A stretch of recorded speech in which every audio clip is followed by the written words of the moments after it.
Hi అండి. ఈరోజు మన రెసిపీ వచ్చేసి చికెన్ లివర్ల ఫ్రై అండి. ఇది చాలా టేస్ట్గా ఉంటుంది. దీని తయారీ విధానం మనం ఒకసారి చూద్దాం. ముందుగా ఈ 1/2 కేజీ చికెన్ లివర్లు అండి.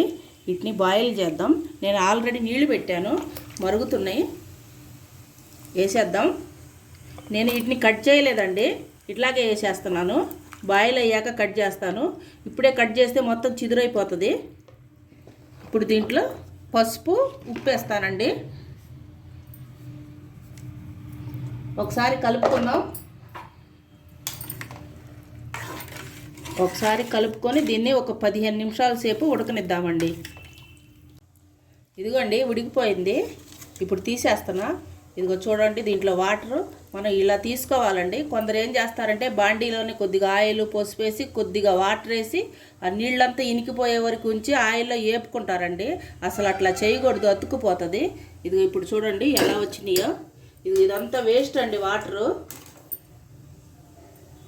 ఇదిగోండి చూడండి, లివర్లో నుంచి ఇదంతా వేస్ట్ వాటర్ అండి. మనం దీన్ని వాడకూడదు.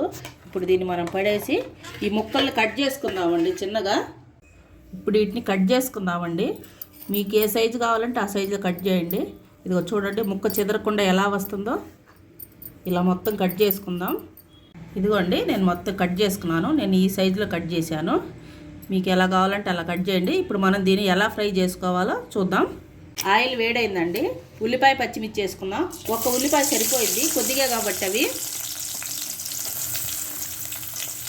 దీన్ని ఒక 2 నిమిషాలు ఫ్రై చేసుకుందాం. ఇప్పుడు 1 స్పూన్ అల్లం పేస్ట్ వేద్దామండి. కొద్దిగా పసుపు, మొత్తం ఒకసారి కలుపుకుందాం. ఈ మసాలా పచ్చి వాసన పోయే వరకు కొద్దిగా ఫ్రై చేద్దామండి. ఇదిగోండి ఇంత మాత్రం వేగితే చాలు. మనం ముక్కలు వేసుకుందాం, లివర్ ముక్కలు. అసలు మీరు ఇలా చేసుకోండి, చాలా టేస్ట్గా ఉంటుందండి. బాండీకి అతుక్కోకుండా ముక్క ఎలా కావాలంటే అలా వస్తుంది. ఒకసారి కలుపుకుందామండి. చూడండి ఎలా ఉందో. ఇప్పుడు దీన్ని మనం మధ్య మధ్యలో కలుపుకుంటూ ఒక 10 నిమిషాలు ఫ్రై చేసుకుందామండి.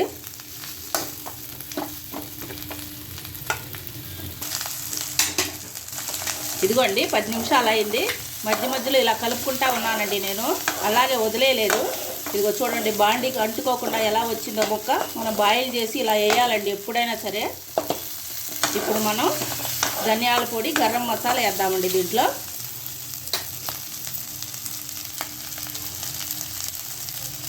ఒక్కో స్పూన్ వేసానండి. కొద్ది కారం వేద్దాం. ఇప్పుడు 2 స్పూన్లు వేస్తున్నానండి కారం. సాల్ట్ ఒకసారి చూసుకోండి మీరు. ఇప్పుడు ఒకసారి కలుపుకుందాం మొత్తం. అసలు ఇలా చేయటం చాలా తేలికండి. ఇది చాలా టేస్ట్గా కూడా ఉంటుంది. చూడండి ఎలా వచ్చిందో. ఇంతేనండి, అయిపోయింది. మళ్ళీ ఇంకో వీడియోతో మళ్ళీ కలుద్దాం.